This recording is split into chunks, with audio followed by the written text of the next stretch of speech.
সেপ্টেম্বরের গোড়ায় মুখ্যমন্ত্রীর পাহাড় সফরের আগে ফের অশান্ত পাহাড়। অনির্দিষ্টকালের বন্ধের ডাক মোর্চার। পাহাড় পরিস্থিতিকে নিয়ন্ত্রণে আনতে এবং মোর্চাকে চাপে রাখতে গ্রেফতারি চালিয়ে যাচ্ছে প্রশাসন। ইতিমধ্যেই গ্রেফতার হয়েছেন 700-ও বেশি মোর্চা নেতা, কর্মী, সমর্থক। ধৃতদের মধ্যে বেশ কয়েকজন জিটিএ সদস্যও রয়েছেন। এই পরিস্থিতিতে কিছুটা হলেও সুর নরম করে মোর্চা। কিন্তু বুধবার রাতের পর নতুন করে জটিল হলো পাহাড় পরিস্থিতি।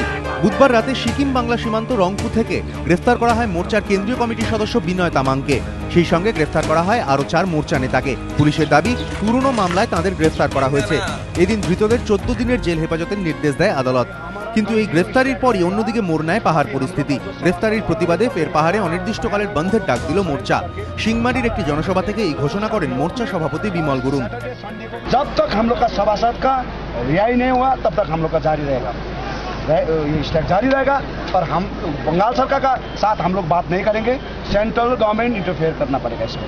लीडर जाएगा जेल में, जाएगा क्या करेगा? कल ये जाएगा, कल मैं जाऊंगा, क्या होगा? लेकिन आंदोलन दबने का वाला नहीं है।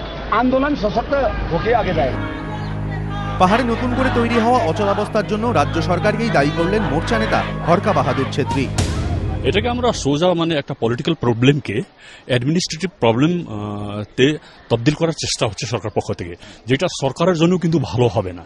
প্রবলেমটা তো থেকেই যাচ্ছে, এখন লিডারদেরকে ধরছে, কিন্তু যেভাবে লোকজন বেরোচ্ছে, এইটা this has become a mass movement, এইটা রাজ্য সরকার কিন্তু মানতে পারছে না।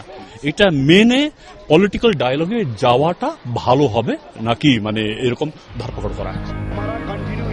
যদিও মোর্চার অভিযোগ উড়িয়ে দিয়েছেন উত্তরবঙ্গ উন্নয়ন মন্ত্রী। বারে বারে এই ধরনের আন্দোলন, এটা দুর্ভাগ্যজনক। পাহাড়ের মানুষ বিরক্ত, তারা এই ধরনের আন্দোলন চায় না। আমরা পাহাড়বাসীর কাছে বারবার আবেদন করব যে আপনারা শান্তভাবে যে স্বাভাবিক জনজীবন যাত্রা, সেটাকে আপনারা বজায় রাখুন। রাজনৈতিক মহলের ব্যাখ্যা, সেপ্টেম্বরের প্রথম সপ্তাহেই পাহাড় যাচ্ছেন মুখ্যমন্ত্রী।